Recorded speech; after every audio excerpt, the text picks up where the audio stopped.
اسی لیے میرے آقا صلی اللہ تعالی علیہ وسلم سے سوال کیا گیا تھا، صحابہ نے پوچھا دنیا کی طاقتور چیزوں میں بڑی طاقت والی چیز کون سی ہے؟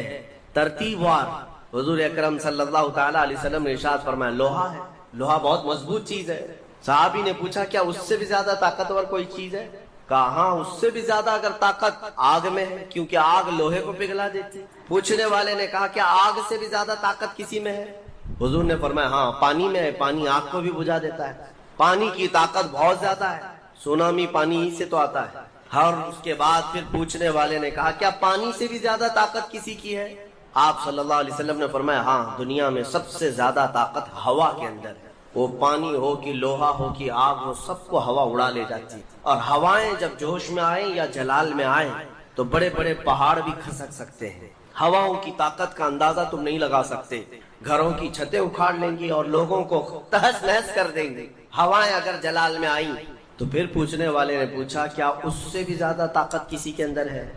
حضور پاک صلی اللہ علیہ وسلم نے فرمایا ہاں ایک چیز میں ہے اور اس سے زیادہ پھر کسی کی چیز میں نہیں۔ پوچھا وہ کیا ہے؟ میرے آقا صلی اللہ علیہ وسلم فرماتے ہیں اس ہاتھ میں ہوا سے زیادہ طاقت ہے جو اللہ کی راہ میں عطا کیا تو دوسرے ہاتھ کو خبر نہ ہو۔ یہ اخلاص والا ہاتھ، اخلاص والا ہاتھ کہ اسے خود خبر نہ ہوئی ہو کہ اس نے اللہ کی راہ میں دیا ہے تو کتنا دیا، کیسے دیا۔ میرے عزیزو یہ اس کو اخلاص کہتے ہیں، یہ خالص اللہ کے لیے دیا، خالص اللہ کے لیے دیا، اس کی طاقت بہت زیادہ ہے۔ اب آپ کو میں وہ نکتہ بھی سمجھا دوں، اولیاء اکرام کی کرامتیں سنتے رہتے ہیں، میاں وہ کیا کھا کر کے اتنی طاقت بنائے تھے۔ غوث پاک رضی اللہ تعالیٰ عنہ بغداد میں بیٹھے ہوں اور دریا میں اگر سیلاب یا طوفان آ جائے اور کشتی بھنور میں پھنسنے لگے تو کئی واقعات ہیں کہ کشتی میں بیٹھے ہوئے مسافروں نے دیکھا کہ غوث پاک تشریف لائے، ان کی کشتی کو سل دیا، سنبھالا۔ جن کشتیوں میں پھٹن تھی یا پانی آ رہا تھا، یہ طاقت کیسے، یہ تصرف کیسے ان کے پاس حاصل ہوا؟ کوئی کھانا پانی ایسا ہے دنیا میں جس کو کھانے کے بعد اتنی بڑی طاقت مل جاتی ہے؟ میرے عزیزو یہ اولیاء کاملین کے پاس جو بھی طاقت تھی وہ اخلاص کی طاقت تھی، وہ جو عمل کرتے تھے وہ خالص اللہ کے لیے کرتے تھے، خالص اللہ کے لیے، اور وہ اپنے آپ کو تک فنا کر چکے ہوتے اللہ رب العزت کی بارگاہ میں۔ اسی لیے میرے عزیزو ان طاقتوں کے سامنے دنیا کی کوئی طاقت ٹک نہیں پاتی، اخلاص کی طاقت۔ آج تم کر کے تو دیکھو، اللہ رب العزت کی بارگاہ میں اگر مخلص ہو گئے تو شیطان جو چیلنج کر کے آیا تھا اللہ کی بارگاہ میں، لَأَقْعُدَنَّ لَهُمْ صِرَاطَكَ الْمُسْتَقِيمَ، مولا میں تیرے سیدھے راستے پر بیٹھ جاؤں گا، جو بھی تیرے سیدھے راستے سے گزرے گا میں اس کو بہکاؤں گا، کبھی دائیں جانب سے، کبھی بائیں جانب سے، کبھی آگے سے، کبھی پیچھے سے۔ قرآن کی آیت میں بتا رہا ہوں آپ کو، 8ویں پارے میں اللہ نے فرمایا شیطان یہ چیلنج کیا اللہ سے قیامت تک تو مجھے مہلت دے دے میں تیرے بندوں کو بہکاؤں گا۔ اور پھر اللہ تبارک و تعالیٰ سے وہ کہتا ہے کہ ان سب کو سیدھے راستے سے میں ہٹاؤں گا، لیکن شیطان نے اخیر میں ایک جملہ یہ بھی کہا مولا یہ جتنے بھی سیدھے راستے پر چلیں گے ان کو بہکا تو دوں گا، الا عبادک منہم المخلصین، مگر تیرے وہ بندے جو اخلاص کے ساتھ تیری عبادت کرتے ہیں ان پر میرا داؤ نہیں چل سکے گا، میں انہیں نہیں بہکا سکوں گا۔ اب اندازہ کرو کہ شیطان جس کے پاس ساری طاقتیں آ جاتی ہیں باطل طریقے سے وقتی طور پر، وہ عاجز آ گیا تو پھر دنیا کی یہ چھوٹی موٹی طاقتیں تمہارا کیا بگاڑ لیں؟ اگر اخلاص تمہارے اندر آ جائے، خلوص کی دولت آ جائے، دنیا میں جو کچھ بھی کر رہے ہو سب دکھاوے کے لیے نہیں ہے، کچھ عبادتیں ایسی ہیں جو تمہارے ساتھ راز رہے تمہارے اور تمہارے پروردگار کے بیچ۔ ہر بات کی تشہیر کرنا ضروری نہیں ہوتا کہ لوگوں کی مدد آپ نے کیا تو پیپر میں چھاپ دیا، اور آپ کوئی نیکی کر رہے ہیں تو ضروری نہیں ہوتا کہ ہر چیز کی تشہیر کی جائے۔ ہاں کچھ چیزوں میں حکمت اور مصلحت ہو سکتی ہے کہ لوگوں کو نیکی کی طرف بلانے کے لیے اعلان کیا گیا ہو، لیکن ہر چیز میں نہیں۔ عزیزان گرامی وقار، اخلاص جب کسی کے پاس ہو تو ایک اور حدیث میں آپ کو بتا دوں، بندے جو عبادت کرتے ہیں نا یہاں پر دنیا میں بھی سب کا کچھ نہ کچھ ایک غرض ہے، کچھ نہ کچھ ایک مقصد ہے۔ آپ نماز کے لیے آئے ہیں یا نیکیاں کر رہے ہیں یا گناہوں سے بچ رہے ہیں تو کوئی تو غرض ہوگی، حدوں میں سے ایک چیز ہوگی، جہنم کا خوف ہوگا، اللہ کے عذابات سے ڈر لگتا ہوگا اس لیے نماز پڑھ لیتے ہیں، پوری اپنی صحیح کر لیتے ہیں، یا تو پھر جنت کی نعمتوں کا شوق ہوگا کہ جنت میں جانا ہے، صحابہ تابعین اولیاء کاملین کے پڑوس میں رہنا ہے، یا تو شوق ہے یا تو ڈر ہے۔ اور یہ دونوں چیزیں بندے کو عبادت کرواتی ہیں۔ قیامت کے دن کے متعلق حدیث میں ملتا ہے جب بخشے گئے ہوئے لوگ جن کو جنت بھیجا جا رہا ہے، جنتیوں کی بات کر رہا ہوں عام کی نہیں، تو اس میں 3 کیٹیگری ہوں گی۔ ایک جماعت ہوگی جن سے اللہ تعالیٰ فرمائے گا کہ اے بندو تمہارے اوپر آج جنت کھول دی گئی، تم بخش دیے گئے ہو، تم عبادت کرتے تھے دنیا میں، بتاؤ کیوں کرتے تھے؟ وہ بندے کہیں گے کہ مولا تیری جہنم سے بڑا ڈر لگتا تھا، اس کے عذابات کا خوف تھا، اس لیے ہم عبادت کرتے تھے۔ رب تعالیٰ فرماتا ہے کہ جس چیز سے تم ڈرتے تھے میں نے آج بچا لیا، جاؤ میری جنت میں، ان کو جنت بھیج دیا جائے۔ دوسری ایک جماعت، ان سے رب تبارک و تعالیٰ پوچھے گا تم کیوں عبادت کرتے تھے؟ تم بھی جنت کے مستحق ہو گئے ہو، آج بخشے گئے ہو۔ وہ لوگ کہیں گے کہ مولا ہمیں تیری جنت کی نعمتیں سننے کے بعد اس قدر شوق تھا کہ ہم وہ نعمتیں حاصل کرنے کے لیے دن رات عبادت کیے، ذکر کیے، تسبیح پڑھے، اور آج کامیاب ہوئے۔ رب تعالیٰ فرماتا ہے میری جنت کی خواہش کرنا بھی نیکی ہے، جاؤ میں تمہیں جنت دیتا ہوں۔ وہ بھی جنت میں چلے گئے۔ تیسری جماعت تھی، ان سے پوچھا جائے تم کیوں عبادت کرتے تھے؟ تم بھی آج جنت کے مستحق ہو گئے۔ وہ کہیں گے کہ مولا ہمیں تیرے جہنم کے عذابات کی بھی پرواہ نہیں، اور نہ ہی تیری جنت کی نعمتوں کی خواہش، بلکہ ہم تو صرف اور صرف تیری رضا کے لیے کرتے تھے، تو راضی ہو جا، ہم جنت اور دوزخ کے لیے نہیں۔ تو رب تبارک و تعالیٰ فرماتا ہے کہ یہ میرے مخلص بندے ہیں، خالص پیور اللہ کے لیے کرتے تھے۔ رب تعالیٰ فرماتا ہے جاؤ میں تم سے راضی ہو گیا، تم بھی جنت میں۔ جنت میں جانے کا حکم دے دیا جائے، لیکن فرمایا گیا وہ جماعت رک جائے گی، وہ کہیں گے نہیں ہم جنت میں نہیں جائیں گے۔ ایسا بھی کوئی ہے، وہ کہیں گے کہ مولا اگر ہم جنت میں جائیں گے تو اندر جو جنتی ہیں وہ ہمیں تانا ماریں گے، تم بھی جنت کے لیے کرتے تھے اور بولے کچھ اور ہو، بدلہ تو تم نے بھی لے لیا عبادتوں کا، ہمیں اپنی عبادتوں کا بدلہ نہیں چاہیے۔ رب تبارک و تعالیٰ فرماتا ہے میری رضا یہی ہے کہ تم جنت میں چلے جاؤ، میں تم سے راضی ہو گیا۔ وہ پھر رکے رہیں گے کہ مولا ہم نے جنت کے لیے نہیں تیری رضا کے لیے کیا ہے۔ پھر حکم ہوگا فرشتوں کو کہ ان کے ہاتھوں اور پیروں میں بیڑیاں باندھو اور کھینچ کے جنت میں لے جاؤ۔ وہ ایک جماعت ایسی ہے۔ یہ کون لوگ ہیں جو مخلصین ہیں، خالصتاً اللہ کے لیے عبادت کرتے تھے۔ عزیزان گرامی وقار، جو اللہ رب العزت کے لیے کرنے والے لوگ ہیں، اللہ تعالیٰ ان کو ہمیشہ ذلت اور رسوائی سے محفوظ رکھتا ہے۔ اخلاص، بنی اسرائیل میں ایک خاتون تھی اور اس کا بڑا گھرانہ تھا، اس کا باپ جو تھا وہ بڑا کنجوس اور بخیل آدمی، بڑے پیسے والا۔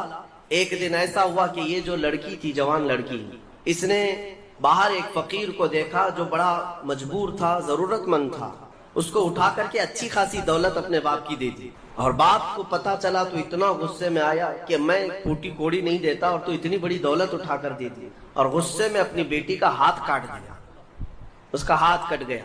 غصے میں تھا باپ، بخیل تھا، ہاتھ کاٹ دیا۔ بہرحال کٹے ہوئے ہاتھ کے ساتھ وہ رہنے لگی تھی، اللہ رب العزت کی رضا چاہنے والی۔ کئی دن تک اسی طرح گزر گئے۔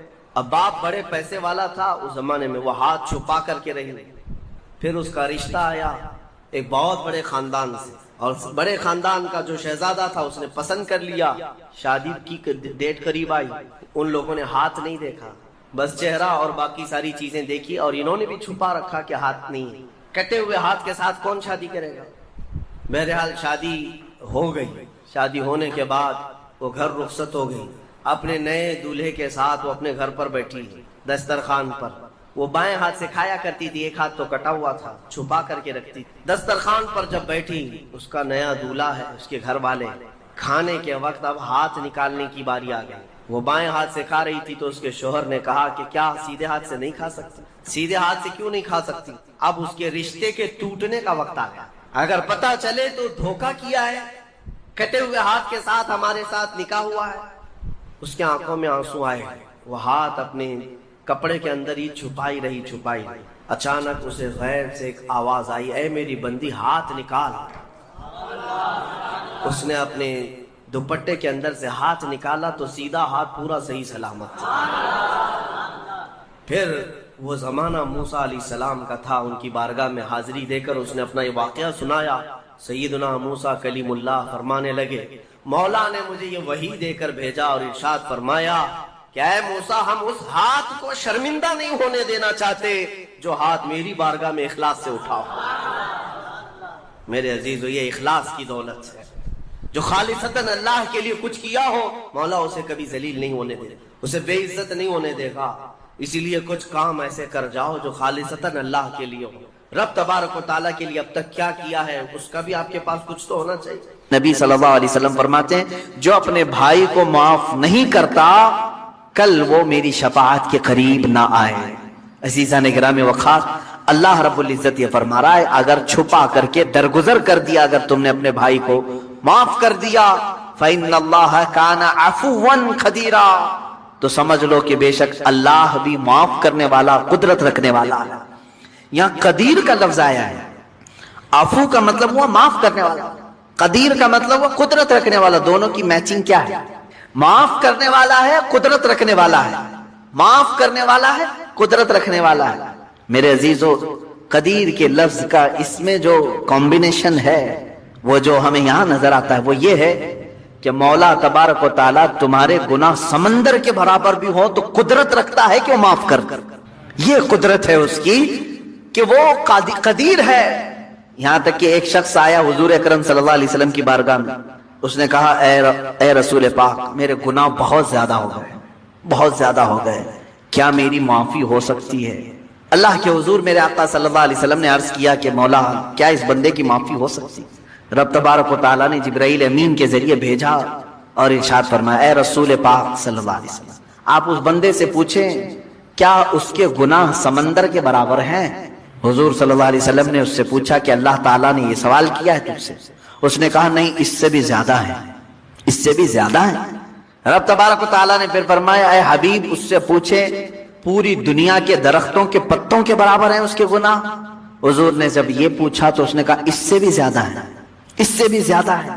رب تبارک و تعالیٰ نے فرمایا اے رسول اس سے پوچھ لیں زمین و آسمان کے بیچ میں جتنا خلا ہے کیا اتنے گناہ ہیں اس کے؟ حضور صلی اللہ علیہ وسلم نے اس سے سوال کیا رب تعالیٰ تجھ سے یہ پوچھ رہا ہے، تو بندہ کہتا ہے شاید اس سے بھی زیادہ ہوں گے، میرے گناہ شاید اس سے بھی زیادہ ہوں گے۔ اب رب تبارک و تعالیٰ فرماتا ہے اے رسول اس سے فرما دے چاہے جتنے بھی گناہ ہوں گے میری رحمت سے تو زیادہ نہیں، میری رحمت سے بھی زیادہ ہے۔ اب رسول کریم صلی اللہ علیہ وسلم نے اس بندے سے پوچھا رب تعالیٰ اب تجھ سے یہ پوچھ رہا ہے، تو نے کہا تیرے گناہ سمندر سے زیادہ، پتوں سے زیادہ، زمین و آسمان کی خلا سے زیادہ، کیا تیرے گناہ رب کی رحمت سے بھی زیادہ ہے؟ وہ رونے لگ گیا، کہا اے اللہ کے رسول اللہ رب العزت کی رحمت بے کراں ہے، بے حساب ہے، میرے گناہ اس کی رحمت کو کہاں لگیں گے؟ تب رب تعالیٰ نے فرمایا اے رسول اس سے فرما دے تیرا رب قدیر ہے، قدرت رکھتا ہے، یہ بڑے گناہوں کو بھی معاف فرما سکتا ہے۔ تو وہ قدیر کا معنی ہے گناہ بخشے جا سکتے ہیں، لیکن ایک بات یاد رکھیں ایمان پہ موت ہو شرط ہے، ایمان پہ اگر موت ہو تو اللہ عفو و قدیر ہے۔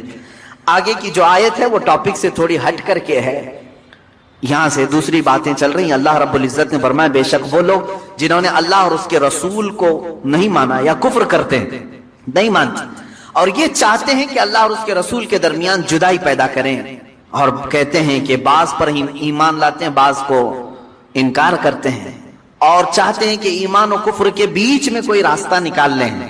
اللہ فرماتا اولئک هم الکافرون حقا، یہ ٹھیک ٹھیک یہی اصل کافر ہے۔ آیت کا لب لباب میں بتا دوں، خلاصہ اللہ تعالیٰ نے یہاں پر 3 لوگوں کی مذمت فرمائی، اس میں سے ایک آدمی کی میں بات کر رہا ہوں۔ ایک ایمان ہے لا الہ الا اللہ، اللہ کے سوا کوئی معبود نہیں، میرے عزیزو یہ دن ہے۔ ایک طرف کفر ہے، کروڑوں خدا ہے، یہ بھی خدا یہ بھی خدا یہ بھی خدا، یہ رات ہے۔ مجھے بتاؤ یہ 2 اپوزٹ چیزیں مل سکتی ہیں؟ ایک کہہ رہا ہے کوئی خدا نہیں سوائے اللہ کے، ایک کہہ رہا ہے ہر ایک خدا ہے، اپوزٹ چیزیں ہو گئی۔ ایمان اور کفر مل سکتے ہیں، دونوں کا ملاپ ہو سکتا ہے، لیکن کچھ لوگ چاہتے ہیں کہ ان کے بیچ میں ایک راستہ نکال لیں، انہی کے بارے میں قرآن کہتا ہے۔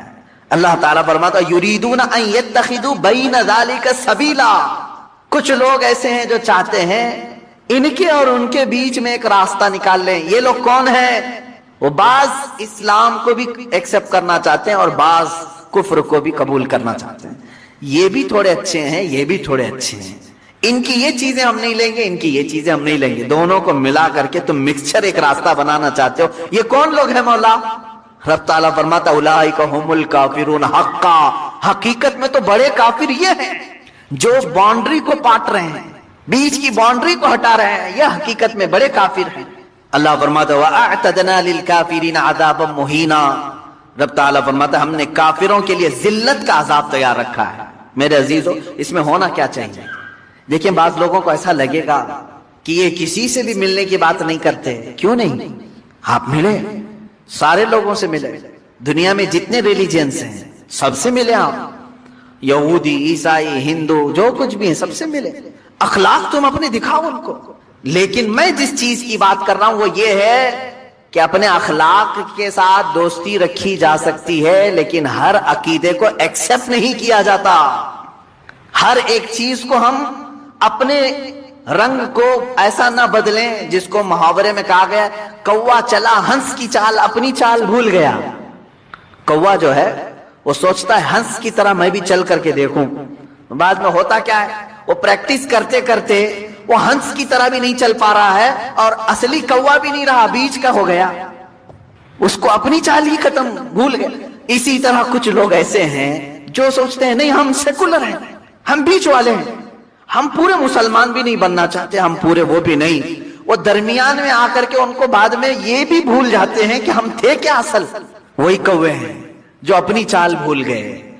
اسی لیے کہا گیا ہے اللہ رب العزت نے تمہیں جس فطرت میں پیدا کیا ویسے ہی رہو، ویسے ہی رہو۔ اب اس کو ایک میں دوسری مثال بتا دوں۔ ایک بندہ ایسا ہے کتوں سے بہت پیار کرتا تھا، کتے اسے اچھے لگتے تھے، یہ تھا انسان لیکن کتوں سے اسے پیار تھا، تو اس نے یہ سوچا کہ میں تھوڑا انسان رہوں تھوڑا کتا بن کے رہوں، تو وہ کتوں کے ساتھ جاتا رہا، تھوڑا چار پیر سے چلتا رہا، دونوں ہاتھ زمین پہ رکھنا اور گھٹنوں کے بل چلتا رہا، کتے جیسا منہ ہلاتے ہیں ویسا ہلاتا رہا، کیونکہ اسے پیار تھا، اور تھا کیا؟ انسان۔ وہ کتوں سے پیار کی وجہ سے تھوڑا کتا بننے کی کوشش کرتا رہا، لیکن بہت دن وہ پریکٹس کر کر کے اس کی حالت ایسی ہو گئی کہ کتا تو بن نہیں سکا، کیونکہ نہ دم آئی نہ کان نکل پائے، کچھ نہیں ہو سکا، کتا نہیں بن سکا۔ لیکن اب سیدھا چلنے کی کوشش کر رہا ہے تو وہ بھی نہیں آ رہا ہے۔ یہ بھی تذکرہ ہے بزرگوں کی کتابوں میں موجود ہے۔ اب وہ سیدھا چلنے کی کوشش کر رہا ہے انسانوں کی طرح، وہ بھی نہیں ہو پا رہا ہے اس سے، کیونکہ بہت دن پریکٹس کیا کتا بننے کی۔ تو کیا ہوا؟ نہ انسان بن کر کے رہا نہ کتا بن کر کے، یہ کون سی تیسری مخلوق بن گئی، ایک الگ ہی بن گیا۔ یہی قرآن کہتا ہے کہ کچھ لوگ یہ چاہتے ہیں کہ بیچ کا راستہ نکالیں۔ میاں کاہے کا بیچ کا راستہ؟ کیا اسلام میں کوئی چیز کمی رہ گئی تمہیں؟ جو اکبر بادشاہ نکالنے کی کوشش کیا تھا، دونوں کو میچ کر کے ملا کر کے ہم ایک نیا دین تیار کریں گے، نیا مذہب تیار کریں، یہ بھی ہم کو چاہیے یہ بھی ہم کو چاہیے، دونوں کو ملا کر کے۔ اکبر نے جو دین نیا شروع کیا تھا، اکبر بادشاہ، وہ مرتد ہو کر کے مر گیا بیچارہ، وہ وزیروں کی سن کر کے۔ اس نے کیا کیا تھا؟ دونوں کو میچ کرتے ہیں، مسجد میں اذان کی بجائے سیپ بجائیں گے تاکہ وہ بھی راضی رہیں گے، نماز پڑھو تو لیکن ممبر پر مورتی بھی رکھی جائے گی، دونوں چیزیں رہیں گی۔ میچ کر کے دونوں کو بیچ کا راستہ نکالنے کی کوشش کیا اور وہ بیچ کا بن کر کے رہ گیا۔ میرے عزیزو، یہ بات یاد رکھو، اللہ نے تمہیں جس فطرت میں پیدا کیا ہے اسی فطرت میں کامل بن کر کے رہو، اسی میں تمہاری عزت ہے۔